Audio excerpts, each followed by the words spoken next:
Karachi international book fair में Paramount books के stall पे हैं अब्दुल कादिर साहब हमारे साथ हैं। Sir thank you very much, आपने हमें टाइम दिया।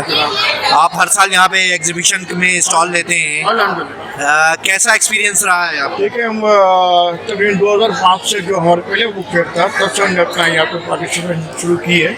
अल्हम्दुलिल्लाह दिन पे दिन ये लोगों का कम से कम न्यू जनरेशन का रुझान बढ़ता जा रहा है और पेरेंट्स भी चाहते हैं कि बच्चे किताबें पढ़ें और अच्छी अच्छी किताबें आएँ। लेकिन अल्हम्दुलिल्लाह आज हम देखते हैं कि पाकिस्तान में भी बड़ी अच्छी पब्लिकेशन शुरू हो गई और अच्छे मटेरियल है। जिस तरह हमारी भी तकरीबन कुछ नहीं तो 1000 के करीब टाइटल जो है ना हमने पब्लिश किए पिछले 15 साल के अंदर। तो इस वक्त एक बात यह है कि भाई लोग ऑनलाइन पे पढ़ना ज़्यादा पसंद करते हैं, क्या आपकी किताबों की सेल उस हवाले से मुतासर हुई?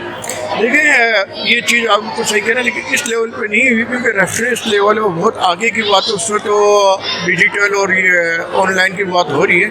लेकिन यहाँ पे जिस तरह बच्चों के लिए देखें, जब तक वो किताबें नहीं पढ़ते हैं तो उनको वो चीज़ मज़ा नहीं आती। क्योंकि किताब पढ़ना मेरे हिसाब से दो चीज़ें हैं दुनिया में इसके जो चेंज नहीं हुई, एक पहिया जो अभी चलता रहता है और एक किताबें लोग पढ़ते रहते हैं। तो ये बताइएगा कि इस वक्त जो इकोनॉमिक क्राइसिस है उसके अंदर पेपर की कीमत बहुत ज़्यादा बढ़ रही है, क्या मशवरा देंगे हुकूमत को कि किस तरीके से किताबों की कीमतें कम कराएं? देख, सबसे बड़ी बात है जो हमारे पेपर में टैक्स लगा हुआ है ना, ऑलमोस्ट 50% के करीब टैक्स है। अब वो टैक्स ही हटा देते हैं गवर्नमेंट तो आई थिंक से किताबें बहुत सस्ती हो जाएगी। और देखें, अब लोग किताबों के लिए फिर बाहर जाना पड़ता है प्रिंट करवाने के लिए। प्रिंटेड किताबें में टैक्स नहीं है, पेपर में टैक्स है, तो इससे वाकई बहुत बड़ा यानी कि एक तरह से नुकसान है। लोगों को बड़ी किताबें महंगी मिलती है और लेने के लिए उनके लिए मुश्किलात हो जाती है। Thank you very much.